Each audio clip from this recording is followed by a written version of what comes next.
नमस्कार, DD news पर आप देखना शुरू कर चुके हैं हमारा खास प्रोग्राम। इस वक्त मैं हूं लाल चंद्र सिंह। अगले एक घंटे में हम देखेंगे कुछ ऐसी खबरें जिन पर चर्चा जरूरी है, और ये चर्चा हम करने वाले हैं अपने संवाददाताओं और खास मेहमानों के साथ। और आज सबसे पहले बात करेंगे कि क्या अमेठी और रायबरेली की सीट से जो सस्पेंस का पर्दा है वो कांग्रेस उठा देगी क्या? क्योंकि अभी तक तो नाम सामने नहीं आए। आज हो सकता है कि नाम सामने आ जाएं, तो फिर उन सवालों के जवाब मिल जाएंगे कि अमेठी से कौन, रायबरेली से कौन, और राहुल गांधी लड़ेंगे क्या, और लड़ेंगे तो कहां से, अमेठी से या फिर रायबरेली से। तो इस पर सबसे पहले बात करेंगे। इसके बाद आज की खास चर्चा होगी कि चुनाव में संविधान को लेकर, संविधान पर खतरा, आरक्षण पर खतरा, इस तरह के तमाम नैरेटिव सामने आए हैं। उस पर लगातार बातें हो रही हैं, लगातार सवाल पूछे जा रहे हैं, जवाब भी दिए जा रहे हैं, और हर एक बड़े नेता की रैली में ये बात कहीं ना कहीं आ रही है। तो कहीं ना कहीं इसे लोगों के बीच परोसने की कोशिश हो रही है। इस पर आज की खास चर्चा करेंगे। और इसके बाद बात करेंगे कि कर्नाटक का जो सेक्स स्कैंडल है उस पर केंद्रीय गृह मंत्री अमित शाह ने तगड़ा सवाल पूछे हैं कर्नाटक की कांग्रेस सरकार से, सिद्धारमैया सरकार से, कि जानकारी तो बहुत पहले थी, पहले फेज की वोटिंग हो जाने दी और उसके बाद केस दर्ज किया, ऐसा क्यों किया कांग्रेस की सरकार ने? गंभीर सवाल पूछे जा रहे हैं इस मामले में। तो इस पर भी करेंगे बात, होंगे तमाम सवाल जवाब। लेकिन सबसे पहले इस वक्त की हेडलाइंस। प्रधानमंत्री का गुजरात में चुनाव प्रचार का दूसरा दिन। आणंद और सुरेंद्रनगर में जनसभा को किया संबोधित। कांग्रेस पर साधा निशाना, कहा शहजादे को पीएम बनाने के लिए पाकिस्तान उतावला।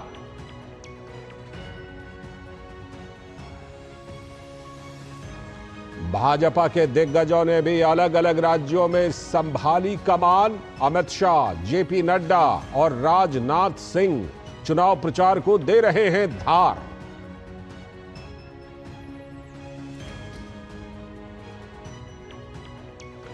चुनावी रण में विपक्ष ने भी झोंकी ताकत। मल्लिकार्जुन खड़गे, राहुल गांधी कर्नाटक में, तो प्रियंका गांधी की छत्तीसगढ़ में हुंकार। सुनीता केजरीवाल गुजरात में ठोंक रही हैं ताल।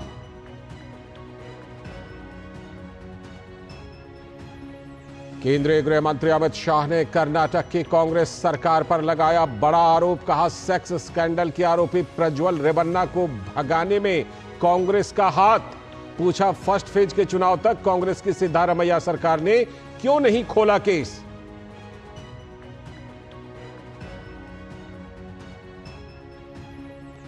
अमेठी और रायबरेली पर कांग्रेस में चिंतन जारी। आज हो सकता है नामों का ऐलान। कल नामांकन की है आखिरी तारीख। स्मृति ईरानी पहले ही अमेठी से दाखिल कर चुकी हैं पर्चा।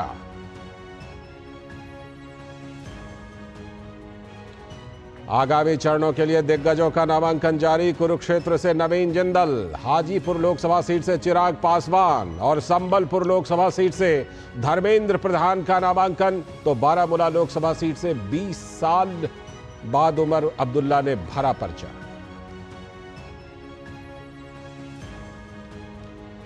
डीप फेक वीडियो पर रोक की मांग को लेकर दिल्ली हाईकोर्ट में सुनवाई आज। वकीलों के एक संगठन ने कल दाखिल की थी ये याचिका। और देश भर में कई जगहों पर भीषण गर्मी और लू ने लोगों का जीना किया मुहाल। तो वहीं अगले 24 घंटे में जम्मू कश्मीर और उत्तराखंड के कुछ हिस्सों में हल्की बारिश और बर्फबारी के आसार। तेलंगाना में गर्मी की वजह से वोटिंग टाइम को बढ़ाया गया।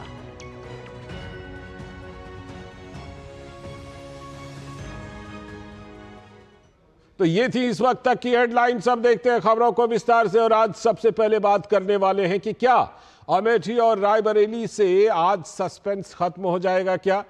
क्योंकि अमेठी और रायबरेली से अभी तक तो कांग्रेस ने उम्मीदवार के नाम का ऐलान किया नहीं। स्मृति ईरानी पर्चा दाखिल कर चुकी हैं, तो आज ये सस्पेंस खत्म हो सकता है। तो अमेठी और रायबरेली उत्तर प्रदेश की दो महत्वपूर्ण सीटें हैं और वहां पर कांग्रेस में चिंतन जारी है उन सीटों के लिए। तो कांग्रेस में अमेठी और रायबरेली के उम्मीदवारों पर आज हो सकता है ऐलान, ऐसी संभावना है। कल नामांकन की आखिरी तारीख है 3 मई को। स्मृति ईरानी तो पहले ही अमेठी से दाखिल कर चुकी हैं अपना पर्चा। राहुल गांधी की अमेठी वापसी को लेकर चर्चा तेज है कि क्या वो फिर से अमेठी से लड़ेंगे क्या। कांग्रेस कार्यकर्ताओं ने भी दबाव बनाया था। हालांकि बीजेपी ने भी अभी रायबरेली का अपना उम्मीदवार तय नहीं किया है, लेकिन उधर अमेठी से तो स्मृति ईरानी दाखिल कर चुकी हैं। प्रियंका गांधी के चुनाव मैदान में उतरने की संभावना कम ही है, मीडिया की खबरों की माने तो। लेकिन 31 साल बाद पहली बार 2019 में स्मृति ईरानी ने अमेठी से गांधी परिवार को बेदखल कर दिया था, राहुल गांधी को हराकर। सोनिया गांधी की बात कीजिए तो रायबरेली से चुनाव लड़ने की बजाय उन्होंने राजस्थान से राज्यसभा जाना ही चुना। तो आज खत्म हो सकता है सस्पेंस। राहुल गांधी के रायबरेली से चुनाव लड़ने की संभावना है। उत्तर प्रदेश की ये दोनों सीटें जो अमेठी और रायबरेली हैं, इस पर सस्पेंस खत्म हो सकता है कांग्रेस की तरफ से। तो केंद्रीय मंत्री और अमेठी से भाजपा की उम्मीदवार स्मृति ईरानी ने अमेठी से राहुल गांधी के लड़ने की अटकलों के बीच उन पर 15 सालों से क्षेत्र से लापता रहने का आरोप लगाया। वो अमेठी है जिसने 15 साल एक लापता सांसद के चलते इसी गौरीगंज में खाद की लाइन में खड़े किसानों की छातियों पर, पीठ पर लाठी पड़ते देखा इंडिया अलायंस का। इसलिए आज मैं कृतज्ञता के भाव से अमेठी के सभी परिजनों को, आपका आशीर्वाद नरेंद्र मोदी जी को, कमल के फूल को मिले। और कांग्रेस के वरिष्ठ नेता जयराम रमेश ने कहा कि कांग्रेस के सभी कार्यकर्ता चाहते हैं कि राहुल गांधी अमेठी से और प्रियंका गांधी रायबरेली से चुनाव लड़ें, लेकिन ये उनका अपना फैसला होगा। है कि आज कोई घोषणा, सीईसी ने पूरा अधिकार कांग्रेस अध्यक्ष को दे दिया है। कांग्रेस अध्यक्ष सोच रहे हैं, बातचीत हो रही है, विचार विमर्श हो रहा है और मुझे उम्मीद है कि आज शाम तक कोई ना कोई घोषणा निकल आएगा। बिल्कुल औपचारिक तौर से कांग्रेस संगठन, कांग्रेस कार्यकर्ता सभी लोग चाहते हैं कि राहुल जी अमेठी से लड़ें और प्रियंका जी रायबरेली से लड़ें, बट ये उनका निर्णय है। तो अब क्या कुछ हो रहा है, क्या कांग्रेस की तरफ से नामों का ऐलान हो सकता है? बात करने के लिए हमारे साथ जुड़े हुए हैं स्टूडियो में हमारे सलाहकार संपादक विनोद मिश्र जी और साथ में रामेंद्र सिंह भी हमारे संवाददाता जुड़े हुए हैं। पहले मैं रामेंद्र से एक बार अपडेट लेता हूं। रामेंद्र, क्या चर्चा है? क्या आज नामों का ऐलान हो सकता है क्या? अब तो वायनाड में वोटिंग हुए भी बहुत दिन हो गए, बाकी तमाम तरह की खबरें हैं। स्मृति ईरानी अलग पूछ रही हैं, भाई नाम कौन है, आए तो सही। उधर रॉबर्ट वाड्रा अलग ताल ठोंक रहे हैं। क्या चर्चा है? क्या आज किसी वक्त आज नाम का ऐलान हो सकता है क्या कांग्रेस की तरफ से? देखिए लालचंद जी, दोनों दलों के बीच सह और मात का खेल चल रहा है रायबरेली को लेकर। रायबरेली में भाजपा चाहती कि कांग्रेस प्रत्याशी घोषित करे, उसके अनुसार हम प्रत्याशी देंगे, इसलिए भारतीय जनता पार्टी ने भी अभी तक प्रत्याशी नहीं दिया और कांग्रेस इसको भांप चुकी है। इसलिए वो हो सकता है कि कल नामांकन सिंबल लेकर आए और उनकी घोषणा न, ये हमने 4 दिन पहले कहा था, जो कांग्रेस सूत्रों से हमको सूचना मिली थी कि हो सकता है कि नाम की घोषणा ना हो, सिंबल लेकर आए और नामांकन करे। जो जयराम रमेश बात कर रहे थे दिल्ली में, वो चीजें यहाँ चरितार्थ हो सकती हैं, क्योंकि कौशिक जो सोनिया गांधी का नामांकन कराते थे, वकील हरियाणा के हैं, कांग्रेस के विधायक रहे, निर्दलीय विधायक रहे, वो रायबरेली पहुंच गए हैं। सोनिया गांधी को जो चुनाव लड़ाते रहे किशोरी लाल शर्मा, अमेठी से लेकर रायबरेली तक वो 2 दिन पहले पहुंच गए हैं। अमेठी में उन्होंने कार्यकर्ताओं की बैठक की है, रायबरेली में बैठक की है और सबसे कहा कि अलर्ट रहिए, आज नामांकन होना है 3 तारीख को और सारी तैयारियां पूरी कर लीजिए, नाम की चर्चा मत करिए। इसका मतलब नाम जानबूझ कर कांग्रेस गोपनीय रख रही है, उसको सस्पेंस बढ़ाने में शायद फायदा दिख रहा होगा। लोगों की उत्सुकता और जो जनता जिस तरह उत्सुक है उसकी बात कर रही होगी। लेकिन अगर आप अमेठी की बात करें तो अमेठी में अकेले केंद्रीय मंत्री ताल ठोक रहे हैं अपने विकास के दावों के साथ। वो कह रहे हैं कि हमने काम कराया, उसके आधार पर हम अमेठी में खड़े हैं। तो उम्मीद यह है कि शाम तक या तो घोषणा हो जाएगी या कल सारी चीजें तस्वीर साफ होगी। बिल्कुल, कल तक तो वैसे भी साफ होनी है क्योंकि कल नामांकन की आखिरी तारीख है। विनोद जी, जो कहीं ना कहीं कांग्रेस की जो दुविधा है, हम जब राहुल गांधी से पूछा जाता है कि आप लड़ेंगे वहां से, तो वो कहेंगे, वो कहते हैं सीईसी फैसला करेगी। जयराम रमेश ने अभी क्या कहा, बोला कि उन लोगों को लड़ना है कि नहीं, ये उनका फैसला होगा। तो ये तो अपने आप में विरोधाभास है, लेकिन इन विरोधाभासों के बीच कांग्रेस आखिर ये सस्पेंस अभी एकदम लास्ट मिनट तक क्यों रख रही है? लाल जी देखिए, सबसे इंपॉर्टेंट चीज है ये समझना कि कांग्रेस पार्टी के लिए रायबरेली और अमेठी उनके परिवार, गांधी परिवार के लिए एक लॉन्चिंग पैड है। लॉन्चिंग पैड मैं इसलिए कह रहा हूं कि सोनिया गांधी से लेके राजीव गांधी से लेके आप ये देखिए राहुल गांधी तक, ये गांधी परिवार में जो भी पहली बार इलेक्शन उन्होंने लड़ा है तो इसी अमेठी और रायबरेली से ही लड़ा है। ये यूपी का रायबरेली सीट ही है एकमात्र सीट 2019 में कांग्रेस उस सीट को बचा पाई थी जहां सोनिया गांधी चुनाव जीती थी। वो भी एक सवाल हमें समझना पड़ेगा बिल्कुल कि पूरे 80 के 80 सीट में कांग्रेस ने 2019 में सिर्फ अपनी एक सीट बचाई थी, तो वो रायबरेली थी। तो जाहिर सी है कि गांधी परिवार में पे एक प्रेशर तो है कि अगर वो रायबरेली अमेठी इस बार अगर छोड़ देंगे तो ये कहा जाएगा कि यूपी से लगभग कांग्रेस का एक तरह से बिस्तर बंद हो गया, समेट दिया गया। एक इस नैरेटिव के चलते जो कांग्रेस परिवार में, गांधी परिवार में जो ये प्रेशर है, जबकि आप अभी सुन रहे थे जयराम रमेश का, वो ये बता रहे थे कि हमारे सुपर स्टार कैंपेनर हैं राहुल गांधी, प्रियंका गांधी और मल्लिकार्जुन खड़गे जी। और इनके जो सुपर स्टार कैंपेनर हैं उसमें पार्टी अध्यक्ष मल्लिकार्जुन खड़गे खुद चुनाव नहीं लड़ रहे हैं, उन्होंने अपने दामाद को अपनी सीट से चुनाव लड़ा रहे हैं।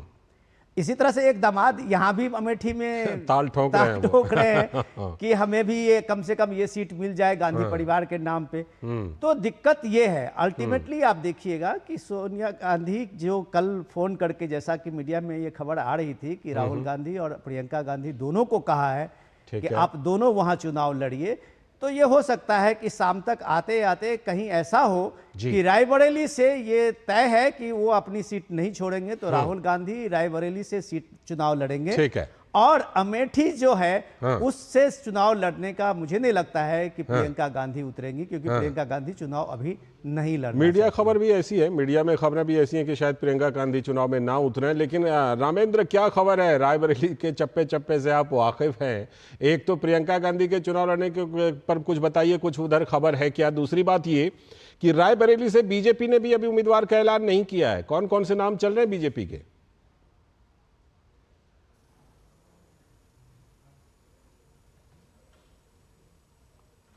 रामेंद्र, आप तक आवाज आ रही है?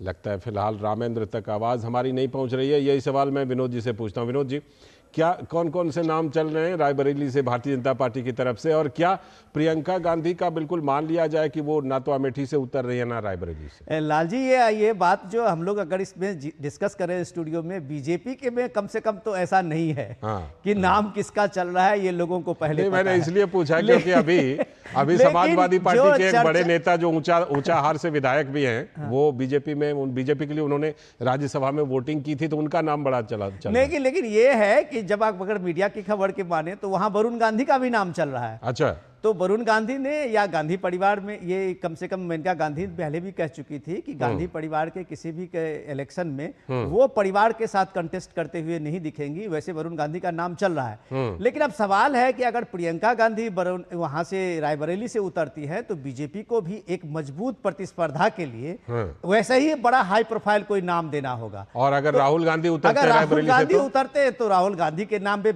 इसलिए क्योंकि अगर गांधी परिवार के लिए वो सीट अहम है तो बीजेपी के लिए भी वो सीट चैलेंजिंग है। बीजेपी भी चाहेगी कि बिल्कुल चाहे अंतिम सीट, जो देखिए 2014 में 2 सीटें कांग्रेस ने जीती थी और 2019 में सिर्फ एक रायबरेली जीत पाई थी, तो बीजेपी की भी कोशिश होगी कि ये सीट भी किसी तरह से कांग्रेस को वहां से बिल्कुल हराया जाए। बहुत बहुत शुक्रिया। लेकिन आगे हम आपसे बात करेंगे और आगे हम आज की जो खास चर्चा है उस पर हम आपसे चर्चा करेंगे कि किस तरह से संविधान को लेकर के और आरक्षण को लेकर के नैरेटिव इस चुनाव में बिल्कुल उछाला जा रहा है। संविधान खतरे में है, आरक्षण खतरे में, बार बार गारंटी दी जा रही है, उसके बाद भी विपक्ष के नेताओं को लगता है कि इसको उछालना कहीं ना कहीं उनको फायदा पहुंचा सकता है। इस पर आज की खास चर्चा होगी, लेकिन फिलहाल वक्त है एक ब्रेक का।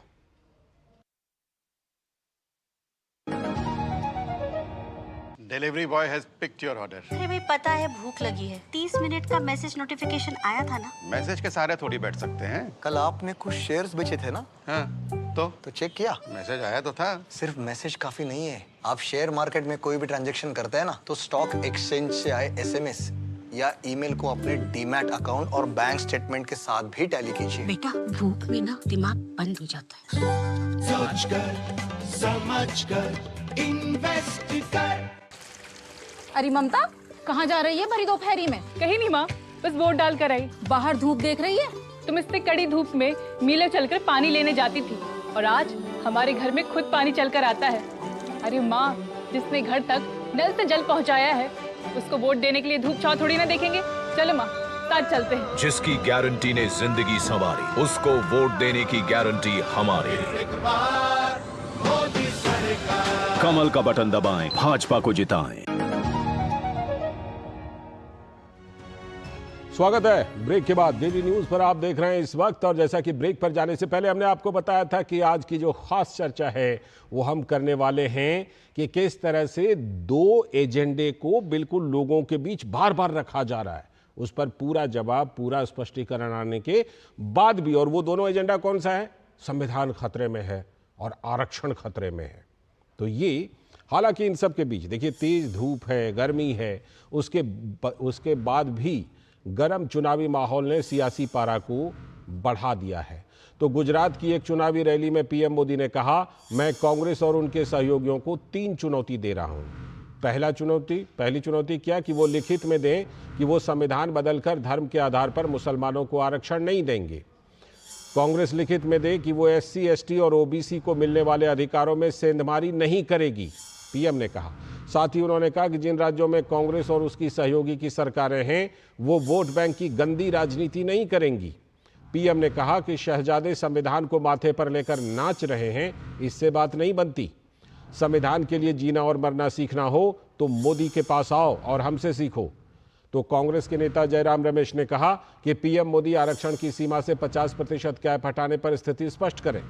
इस बीच राहुल गांधी लगातार कह रहे हैं कि ये चुनाव तो संविधान और लोकतंत्र और आरक्षण को बचाने का चुनाव है। तो कांग्रेस ने उत्साहित होकर इसे प्रूफ करने के लिए क्या किया कि केंद्रीय गृह मंत्री अमित शाह का एक फेक वीडियो भी शेयर कर दिया। राहुल गांधी कह रहे हैं कि संविधान ने गरीबों को अधिकार दिया है और बीजेपी इसे फाड़ना चाहती है। संविधान का किताब लेकर जाते हैं। तो बीजेपी पूछ रही है कि जामिया और अलीगढ़ मुस्लिम यूनिवर्सिटी दोनों सेंट्रल यूनिवर्सिटी हैं, तो फिर कांग्रेस ने इन दोनों विश्वविद्यालयों से एससी, एसटी और ओबीसी के आरक्षण को क्यों खत्म किया? ये भारतीय जनता पार्टी पूछ रही है। उधर कर्नाटक में कांग्रेस की मंशा पर पीएम मोदी ने सवाल उठाया था कि कर्नाटक सरकार ने ओबीसी आरक्षण में मुस्लिम समाज की सभी जातियों को क्यों शामिल किया। संविधान निर्माता बाबा साहब अंबेडकर ने धर्म के आधार पर आरक्षण को गलत माना था और अगर ऐसा होता है तो एक बार फिर से देश के बंटवारे की आशंका उन्होंने जताई थी कि अगर हम ऐसा करेंगे तो एक बार फिर से देश बंट जाएगा। तो फिर 14 राज्यों और केंद्र शासित प्रदेशों में क्यों ओबीसी कोटे में मुस्लिम समाज को शामिल कर लिया गया? ये एक बड़ा सवाल है। और यह किया किसने? तथाकथित धर्मनिरपेक्ष पार्टियों ने। आरक्षण की इस बहस में राहुल गांधी जाति गणना को भी जोड़ते हैं, लेकिन धर्म के आधार पर आरक्षण के मुद्दे पर खामोशी क्यों ओढ़ लेते हैं? ये सवाल है, ये बड़ा सवाल है। लेकिन जो भी हो, इन सब के बीच इन दो मुद्दों को बहुत ज्यादा उछाला जा रहा है। आपको इस समय हम सीधे लिए चलते हैं गुजरात के जूनागढ़, जहां प्रधानमंत्री नरेंद्र मोदी जनसभा कर रहे हैं। उसके बाद फिर लौटकर इस पर हम लोग खास चर्चा करेंगे। 2024 का ये चुनाव मोदी के एम्बिशन के लिए नहीं, मोदी के मिशन के लिए है। और मेरा मिशन है देश के उज्जवल भविष्य का। मेरा मिशन है देश को आगे ले जाने का। लेकिन कांग्रेस का एजेंडा क्या है?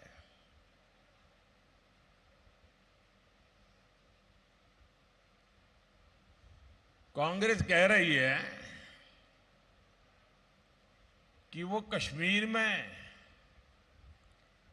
जो मैंने आर्टिकल 370 खत्म कर दिया, वो कहते हैं कि 370 हम फिर से लागू करेंगे।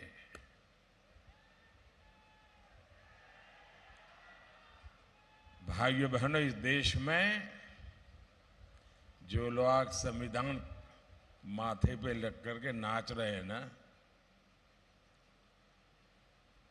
उनकी सर्वसत्ता थी, पंचायत से पार्लियामेंट तक उनका राज था, कश्मीर में भी उनकी सरकारें थी,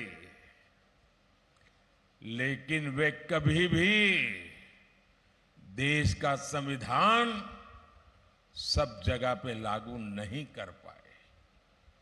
मोदी के आने तक देश में 2 संविधान थे। एक संविधान से देश चलता था, दूसरे संविधान से जम्मू कश्मीर चलता था। क्या ये बाबा साहब आंबेडकर का अपमान नहीं था? क्या ये भारत के संविधान का अपमान नहीं था? क्या हिंदुस्तान के कोटि कोटि जनों का अपमान नहीं था? मैं सरदार पटेल की भूमि से आता हूं। अगर सरदार पटेल होते तो देश का संविधान जम्मू कश्मीर में भी शान से लगा होता।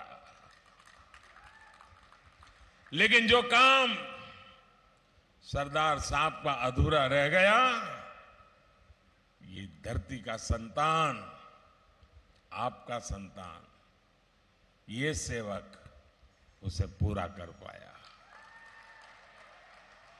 370 गई, 370 को जमीन में गाड़ चुका हूं। और मैं कांग्रेस के शाही परिवार को, कांग्रेस के शाहजादे को खुली चेतावनी देता हूं, अगर उनके हिडन एजेंडा है तो हिम्मत के साथ देश के सामने आके कहे कि वो धारा 370 फिर से लागू करेंगे। मैं देखता हूं बाबा साहब आंबेडकर का अपमान करने की उनमें कितनी ताकत है।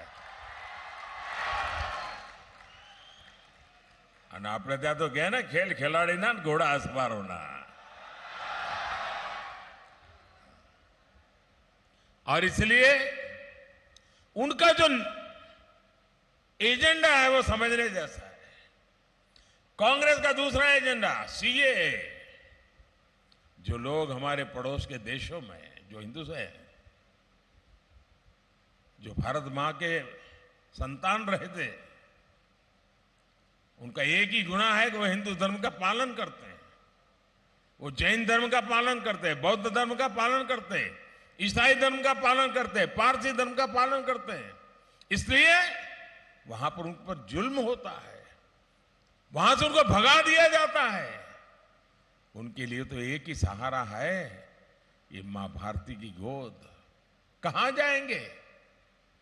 उनको मताधिकार देने का मैंने नागरिक का कानून बनाया, वो कहते उसको भी खत्म करेंगे, दोबारा हम पूरी तरह से दिलाएंगे। मैं वो भी कांग्रेस को चुनौती देता हूं, उनके सारे चट्टे बट्टे को चुनौती देता हूं। अब देश में से न फिर से 370 ला पाओगे, न सीएए हटा पाओगे। मैंने 3 तलाक कानूनी रूप से उस पर प्रतिबंध लगा दिया, ताकि मेरे देश की मुसलमान बेटियों को सम्मान से जीने का हक मिले। कोई सरफरा 3 बार तलाक बोल दे और उस बच्ची की जिंदगी बर्बाद हो जाए, और सिर्फ बच्ची की नहीं, उसके माँ बाप भाई बहन जिन्होंने उसको शादी करके ससुराल भेजा था, जब बेटी वापस लौटेगी तो उस परिवार का क्या होगा? मैं उन सब की रक्षा करना चाहता था, और इसलिए मैंने 3 तलाक पर रोक लगाने का कानून बना दिया। मैं कांग्रेस को चुनौती देता हूं, शाहजादे को चुनौती देता हूं, हिम्मत है तो खुल करके कहिए कि दोबारा 3 तलाक की मुक्ति दे देंगे और वोट के लिए 3 तलाक अलाउ कर देंगे। ये मोदी है, मुकाबला नहीं कर पाओगे। कांग्रेस के एक सांसद दक्षिण भारत को अलग करने की मांग कर रहे हैं। देश को इतना बांटा, कितना बांटोगे? राजनीति इतनी घिर गई है आप लोगों की। इंडिया अलायंस की पार्टनर पार्टियां वे विभाजन की बात करती हैं।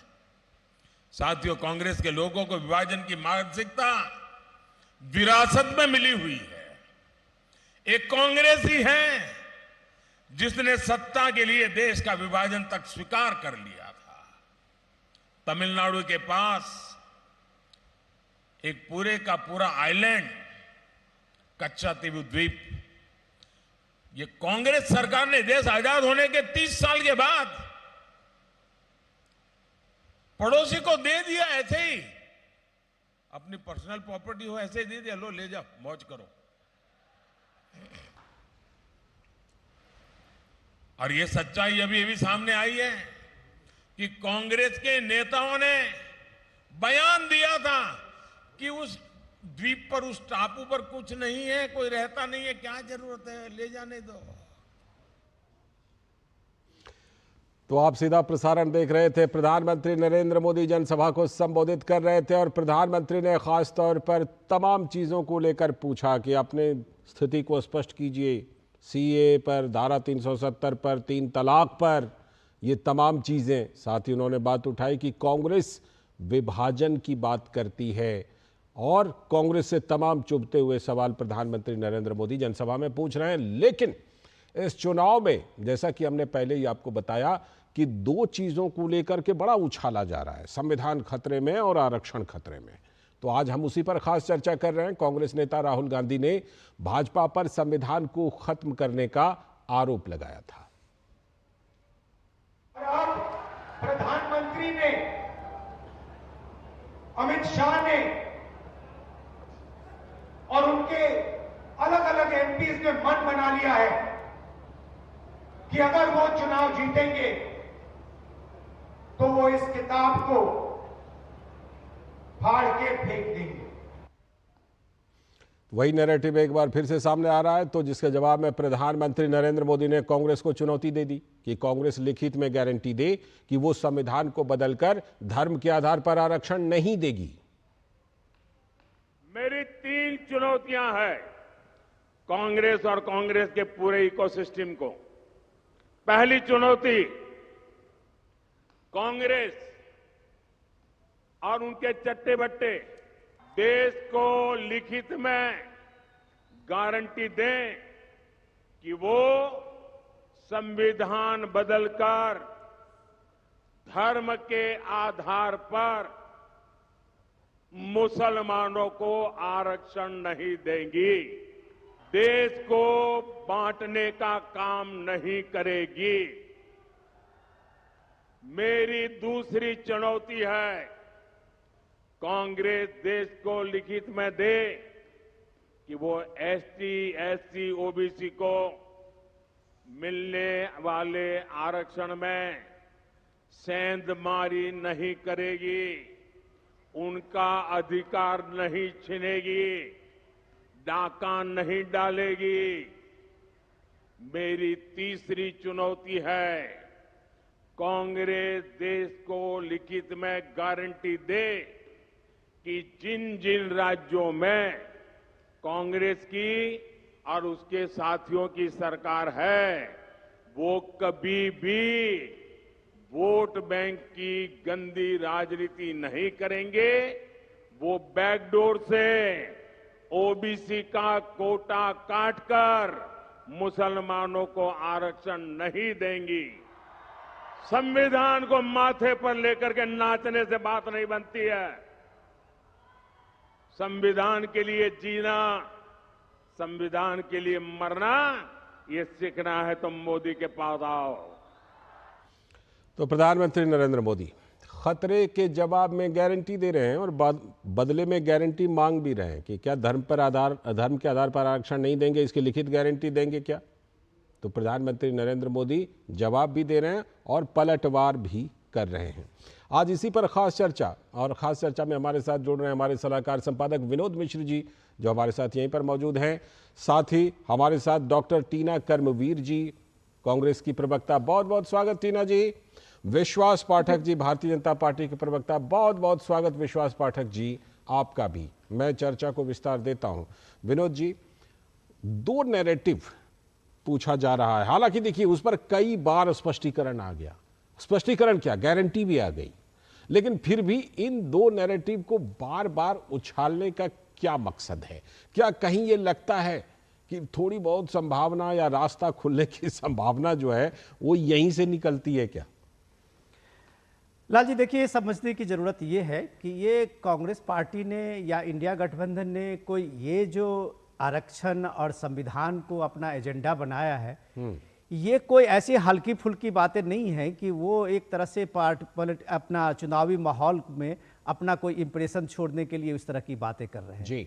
ये उनकी एक बड़ी रणनीति का हिस्सा है। रणनीति का हिस्सा मैं इसलिए कहूंगा कि देखिए ये चीजें उन्होंने आजमाया था। कि आजमाया इसलिए कि प्राइम मिनिस्टर मोदी ने इस दौर में पिछले 10 साल में एक लाभार्थी का एक बड़ा वर्ग बनाया है, जो जिस तरह का इनका जो सेकुलर सो कॉल्ड जो पार्टी हैं उनके जो एक वोट बैंक है, उसी तरह से लाभार्थी वर्ग जो है वो पीएम मोदी का एक सबसे बड़ा वोट बैंक है। और वो वोट बैंक जो है पीएम का लाभार्थी वर्ग, वो कम से कम आज 2019 का भी इलेक्शन आप देखिए तो उसका सबसे बड़ा जो ये था वो लाभार्थी वर्ग का था, जिसमें वो गरीब है, जिसमें वो पिछड़े लोग हैं, जिसमें वो दलित लोग हैं। वो एक बड़ा वर्ग है जो पीएम के सपोर्ट में पूरा कास्ट बैरियर का सब कुछ के पास सामने में कुछ नहीं है। वो सिर्फ एक लाभार्थी है जो देश के समृद्ध जो विकास की जो एक नई धारा है उसमें वो शामिल हो गए। ठीक है।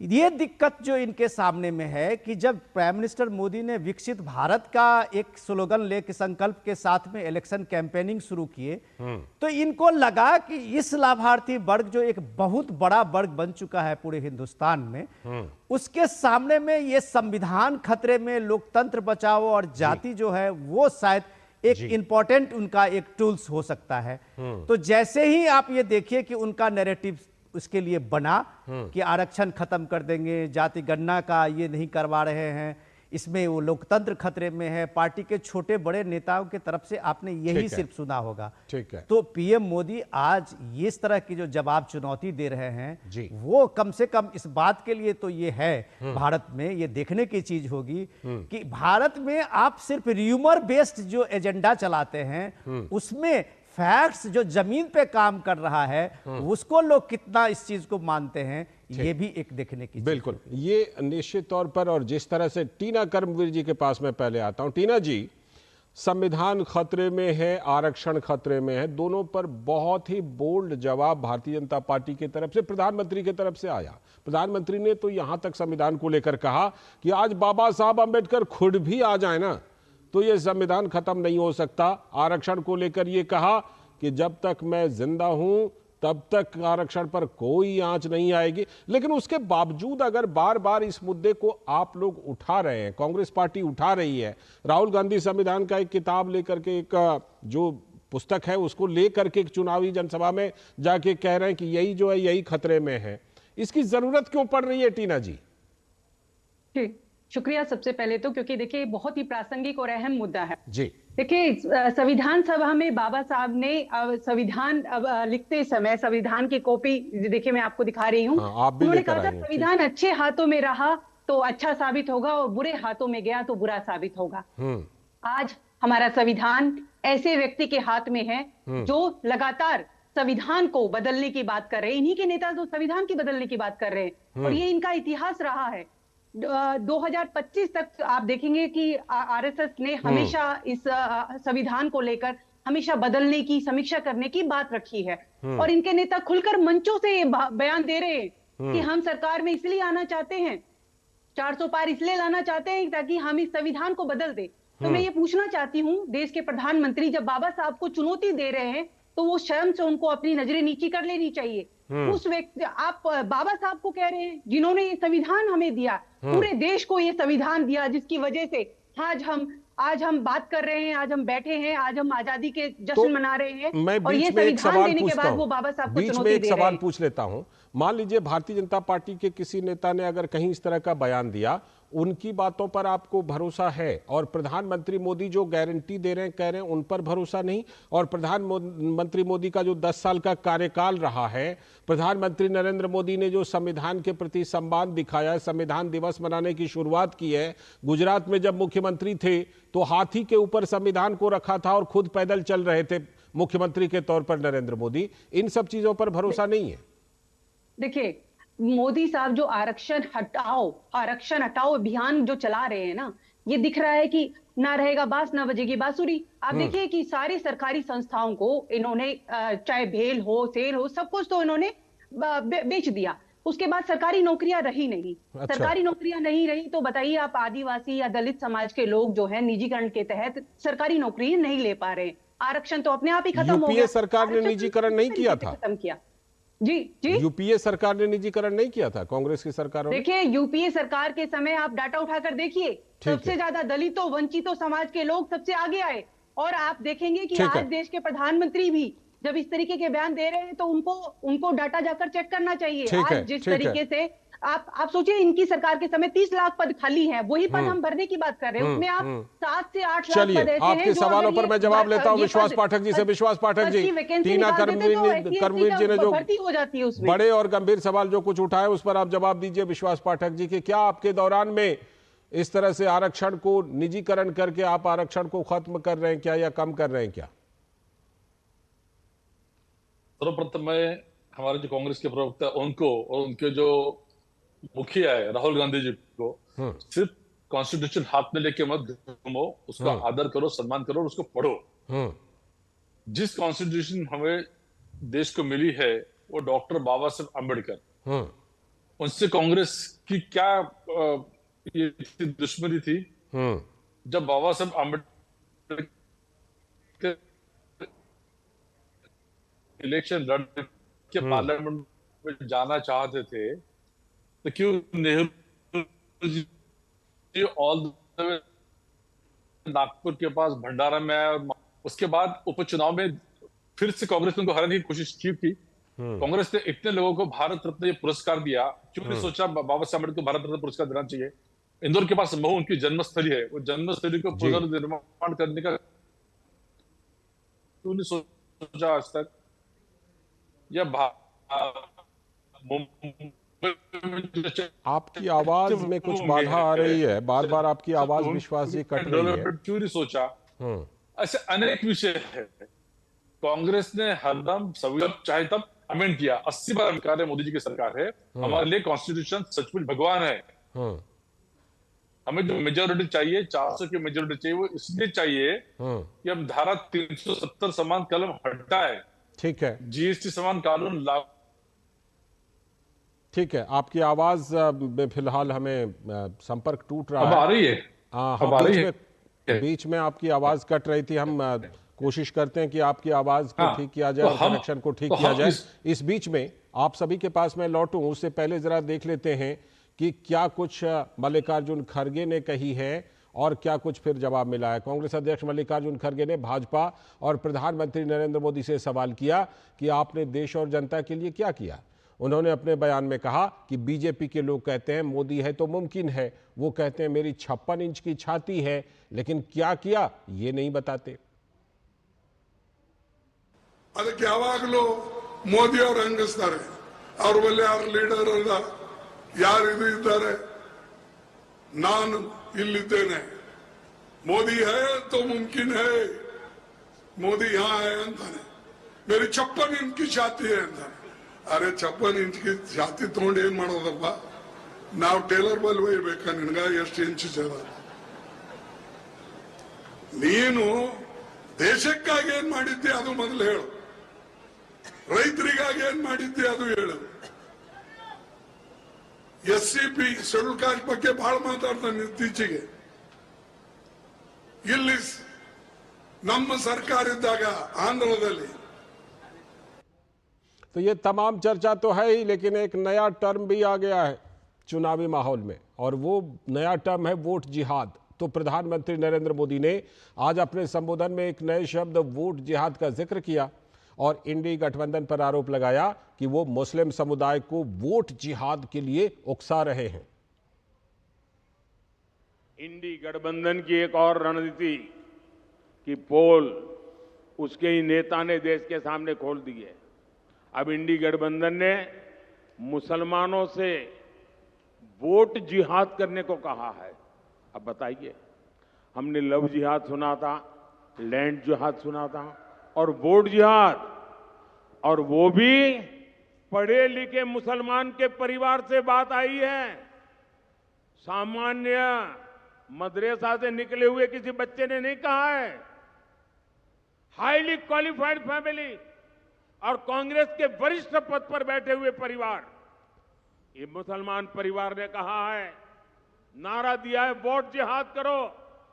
आप जानते हैं ना जिहाद का मतलब क्या होता है? जिहाद किसके खिलाफ किया जाता है? इंडी गठबंधन का साफ कहना है कि सारे मुसलमानों को एकजुट होकर वोट देना चाहिए। इंडी गठबंधन ने लोकतंत्र के उत्सव में वोट जिहाद की बात करके लोकतंत्र का भी अपमान किया है, संविधान का भी अपमान किया है। और कांग्रेस के एक ने भी नेता ने अभी तक इसका विरोध नहीं किया है, मौखिक सम्मति दे दी है। ये वोट जिहाद की बात भी कांग्रेस की तुष्टीकरण की नीति को ही आगे बढ़ाती है। आ गया एक नया टर्म वोट जिहाद। विनोद जी, जिस तरह से कि ये वोट जिहाद का टर्म आ गया है, प्रधानमंत्री उठा रहे हैं, ये सलमान खुर्शीद की भतीजी तभी कह रहे थे कि पढ़ा लिखा मुस्लिम परिवार, प्रधानमंत्री जिक्र भी कर रहे थे। सलमान खुर्शीद की भतीजी ने ये टर्म कॉइन किया है। ये अपने आप में इसने फिर से भारतीय जनता पार्टी के हाथ में, प्रधानमंत्री के हाथ में एक मुद्दा थमा दिया।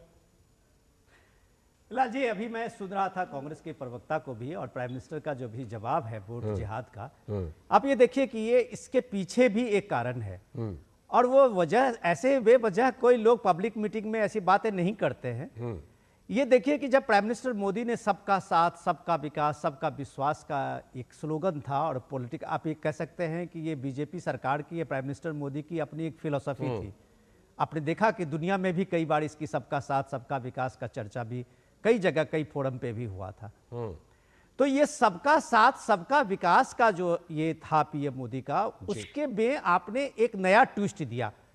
आप जब इस बात को लेके ये बात बनी, जब आरक्षण की बात लेके आप इसके कैंपेनिंग और इसको एजेंडा में लाए, तो पीएम मोदी ने आपसे पूछा कि ये धर्म के आधार पे आरक्षण के बाबा साहब के उस संविधान में खास तौर से मनाही की गई है, इस अंदेशे से कि अब अगर धर्म के आधार पर आरक्षण होगा तो देश का फिर बंटवारा होगा।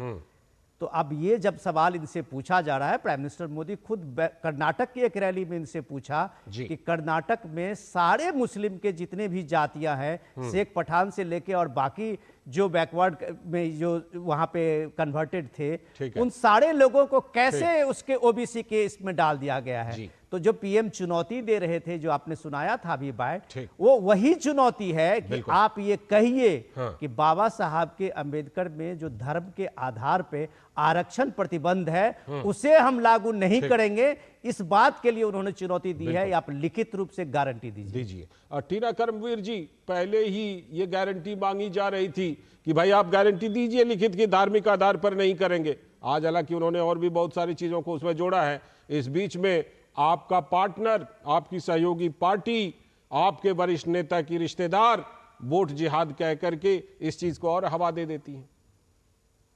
जी देखिए, मुझे लगता है कि हमारे जो कार्यवाहक प्रधानमंत्री जी हैं, उनका मानसिक स्वास्थ्य खराब हो गया है। और मुझे लगता है इलेक्शन कमीशन को उनके लिए स्पेशल कोई डॉक्टर प्रोवाइड करने चाहिए उनके इलाज के लिए, क्योंकि जिस तरीके से वो रैलियों के अंदर नफरत फैला रहे हैं और जिस तरीके से वो वोट जिहाद वाली बात तो उन्होंने तो नहीं, किसी और ने कही थी। मैं वही कह रहा हूँ कि वोट जिहाद की बात तो कहीं और से निकली है, वो तो उस पर जवाब दे रहे थे आज। नहीं, आप मैंने वोट जिहाद सांप्रदायिक सद्भाव क्या है क्या टीना जी? कब तक इस तरीके से जनता से वोट मांगेंगे? आप कहिए ना, आपने नोटबंदी की थी, और फिर आपको वो नोट जो है तो वोट जिहाद कह करके वोट मांगेंगे कि आप गंगा सफाई करने वाले थे। आप तो गंगा मैया की सफाई करने वाले थे। अब गंगा मैया भी पूछ रही है कि आपने तो वादा किया था, कब क्यों नहीं की सफाई?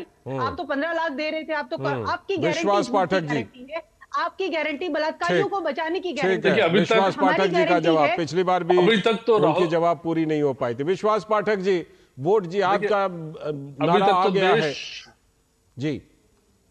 अभी तक तो देश देखता था, राहुल गांधी जी कुछ भी बरगलाते थे, देश सुनता था।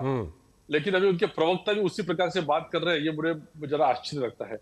देखिए, लव जिहाद के बाद मोदी जी ने जो उठाई है, कुछ हमने नहीं उठाई है। आपने बताया कि कांग्रेस के एक नेता है, उनके बेटी ने कहा है, भैंस भी खोल ले जाएंगे, भतीजी, कांग्रेस नेता की भतीजी है। आज जमीन पे भी कांग्रेस भैंस खोल ले जाएगी, ये भी किया है मोदी जी ने। तो जमीनी तौर पर ये दिखाई दे रहा है कि गांव-गांव में कांग्रेस के लोग मुस्लिम घरों में जाके कह रहे कि भाई वोट दो। मुसलमानों का वोट प्रतिशत बढ़ रहा है जी। और ये दिखाई दे रहा है, जो उन्होंने कहा, उनके भतीजे ने जो कहा है वो एकदम सही है। लेकिन हमें चिंता उसकी नहीं है। हमें चिंता इसलिए नहीं है कि आपने एकदम सही कहा, मिश्रा जी ने सही किया कि गत 10 वर्ष में मोदी जी ने जो विकास की राजनीति की है, उसके माध्यम से हमारी एक बहुत बड़ी वोट बैंक निर्माण हुई है अंत्योदय के द्वारा। वो बेनिफिशियरीज की जो लाभार्थी है हमारे साथ में है। किसको चूल्हा मिला है, किसको बिजली मिली है, ठीक है। तो कहीं ना कहीं उसी लाभार्थी को बांटने की कोशिश हो रही है तमाम नैरेटिव के जरिए, संविधान खतरे में, लोकतंत्र खतरे में, आरक्षण खतरे में कहकर। लेकिन नैरेटिव का जवाब गारंटी से मिल रहा है और बदले में गारंटी मांगी भी जा रही है। बहुत बहुत शुक्रिया आज की इस खास चर्चा में विश्वास जी जुड़ने के लिए। टीना जी और विनोद जी, आपका भी इस खास चर्चा में हिस्सा लेने के लिए। अभी वक्त है एक ब्रेक का, और ब्रेक के बाद जब लौटेंगे तो बात करेंगे कि कर्नाटक का जो सेक्स स्कैंडल है उस पर केंद्रीय गृह मंत्री अमित शाह ने वहां की राज्य सरकार, सिद्धारमैया सरकार को कटघरे में खड़ा किया और बड़े सवाल पूछे। करेंगे इस पर बात, बने रहिए डीडी न्यूज के साथ। अरे ममता, कहाँ जा रही है भरी दोपहरी में? कहीं नहीं माँ, बस वोट डाल कर आई। बाहर धूप देख रही है? तुम इतने कड़ी धूप में मीलों चलकर पानी लेने जाती थी, और आज हमारे घर में खुद पानी चलकर आता है। अरे माँ, जिसने घर तक नल से जल पहुँचाया है, उसको वोट देने के लिए धूप छांव थोड़ी ना देखेंगे।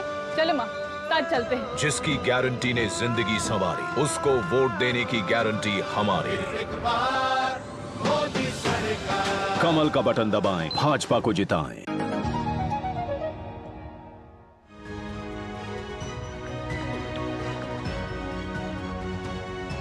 स्वागत है ब्रेक के बाद डीडी न्यूज पर। आप देख रहे हैं इस वक्त, और जैसा कि ब्रेक पर जाने से पहले हमने बताया था कि एक बड़े मुद्दे की बात करेंगे, और वो मुद्दा इन दिनों बहुत ही चर्चा में है, वो है कर्नाटक का सेक्स स्कैंडल।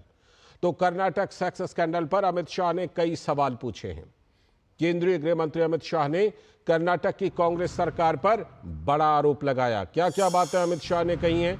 अमित शाह ने कहा कि सेक्स स्कैंडल के आरोपी प्रज्वल रेवन्ना को भगाने में कांग्रेस का हाथ है, कांग्रेस की राज्य सरकार का हाथ। सवाल पूछा कि फर्स्ट फेज के चुनाव तक कांग्रेस की सिद्धारमैया सरकार ने केस क्यों नहीं खोला प्रज्वल रेवन्ना के खिलाफ। पीड़ित को न्याय दिलाने की जगह पर कांग्रेस की राज्य सरकार कर रही है सियासत। प्रियंका गांधी वाड्रा ने प्रज्वल रेवन्ना के देश छोड़कर जाने पर सवाल उठाया था, तो बीजेपी ने उल्टा जवाब दिया था प्रियंका को और पूछा था कि अपनी पार्टी की कर्नाटक सरकार से सवाल क्यों नहीं पूछती वो। इस बीच कर्नाटक में कांग्रेस के एक एमएलए पर पार्टी के लिए वोट डालने के लिए धमकाने का आरोप लगा है। कांग्रेस के विधायक राजू कागे ने 30 अप्रैल को बेलगावी के मादाबावी में वोटरों को धमकाया था। तो चुनाव आयोग ने राजू कागे को नोटिस जारी किया है और जवाब के लिए 24 घंटे का समय दिया है। तो गृह मंत्री अमित शाह ने क्या कहा? हुबली में एक जनसभा को संबोधित करते हुए गृह मंत्री अमित शाह ने कहा कि बीजेपी कभी भी महिलाओं के खिलाफ अत्याचार के साथ खड़ी नहीं होगी। उन्होंने कांग्रेस पर निशाना साधते हुए कहा कि आपकी वजह से जघन्य अपराध करने वाला एक व्यक्ति बच गया, भले ही वो जेडीएस से है और वो हमारी सहयोगी पार्टी है।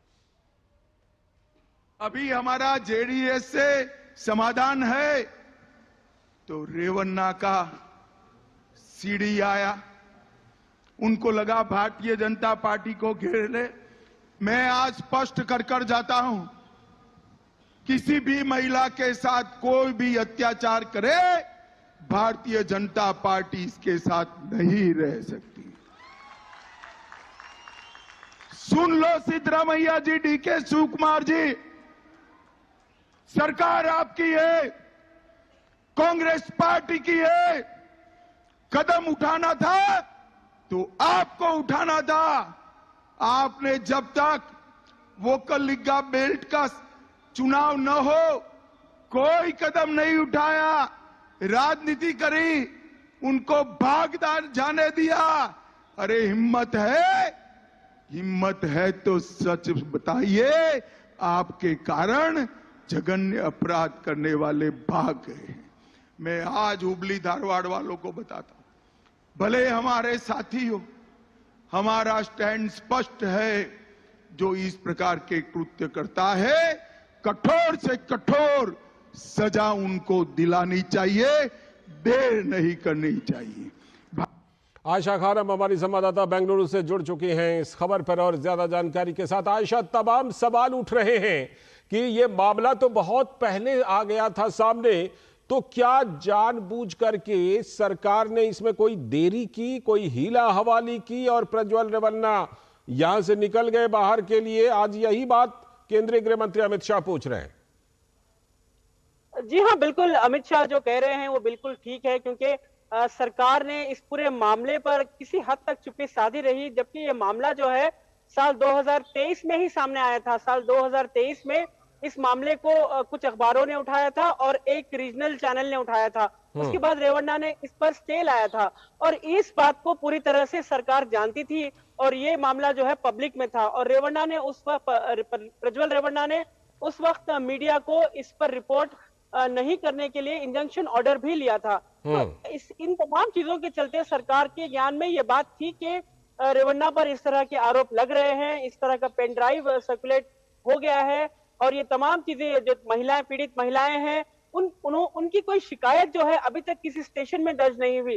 जाहिर सी बात है, कर्नाटक सरकार अब इस मामले को पूरी तरह से बीजेपी के पाले में ढकेलना चाहती है और कहना चाहती है कि ये आपके गठबंधन पार्टी है। लेकिन अफसोस की बात यह है कि अमित शाह जो कह रहे हैं, जिस तरह से अमित शाह बता रहे हैं कि फर्स्ट फेज में जो वोकल का बेल्ट में चुनाव हुआ है, जब तक यहाँ चुनाव पूरा नहीं हुआ तब तक सरकार चुप रही और प्रज्वल रेवन्ना पर कोई कार्रवाई नहीं हुई। जाहिर है, ऐसे में ही प्रज्वल रेवन्ना बैंगलोर के एयरपोर्ट से ही वो विदेश भाग गए और ऐसे में कर्नाटक सरकार के हाथ, अब कर्नाटक सरकार लगातार केंद्र सरकार से उम्मीद कर रही है कि इसीलिए सवाल उठ रहे हैं। लेकिन आयशा, एक सवाल और है कि कांग्रेस का एक एमएलए बेलगावी में क्या वोटर को धमका रहा था कि अगर आपने वोट नहीं दिया तो बिजली पानी सब रोक देंगे, काट देंगे कनेक्शन? जी हाँ, बिल्कुल, बहुत ही मजाकिया अंदाज में वो कह रहे थे कि देखिए, पिछले चुनाव में आपने मुझे हराया था, 400 वोट की कमी थी और अगर इस चुनाव में दोबारा मुझे हराते हैं तो फिर ना कहना कि बिजली कट गई और ये काम नहीं हुआ, वो काम नहीं हुआ। तो इसका मतलब है कि एक विल्ड अटैक था, यानी वो इशारों में धमकी दे रहे थे कि अगर इस बार मैं हारता हूं फिर मेरे पास नहीं आना, ये नहीं कहना कि यहाँ पर बिजली कट जाएगी। तो ये साफ था कि चुनावी सभा में ये बात कही जा रही है और इशारों में उन्हें कह रहे हैं कि बिजली कट जाएगी तो वो जिम्मेदार नहीं होंगे। मतलब ये साफ कह रहे हैं कि अगर 400 वोट से भी अगर ये हारते हैं तो यहाँ पर बिजली कट जाएगी। तो जाहिर है किसी न किसी तरह से कांग्रेस चुनाव जीतने के लिए, क्योंकि कांग्रेस के पास सिर्फ एक सीट है साल 2019 के चुनाव में, तो कांग्रेस पूरी कोशिश कर चुकी है कि इसे डबल डिजिट में बदला जाए। शुक्रिया आयशा। और इस बीच चुनाव आयोग ने इस मामले में नोटिस दिया और 24 घंटे के अंदर जवाब मांगा है। बहुत बहुत शुक्रिया आयशा। तो आज के इस वक्त में इतना ही। पूरी टीम को दीजिए अनुमति, लेकिन डीडी न्यूज पर खबरों और कार्यक्रमों का सिलसिला लगातार जारी है। कल फिर इसी वक्त हम लेकर आएंगे। इस वक्त नमस्कार।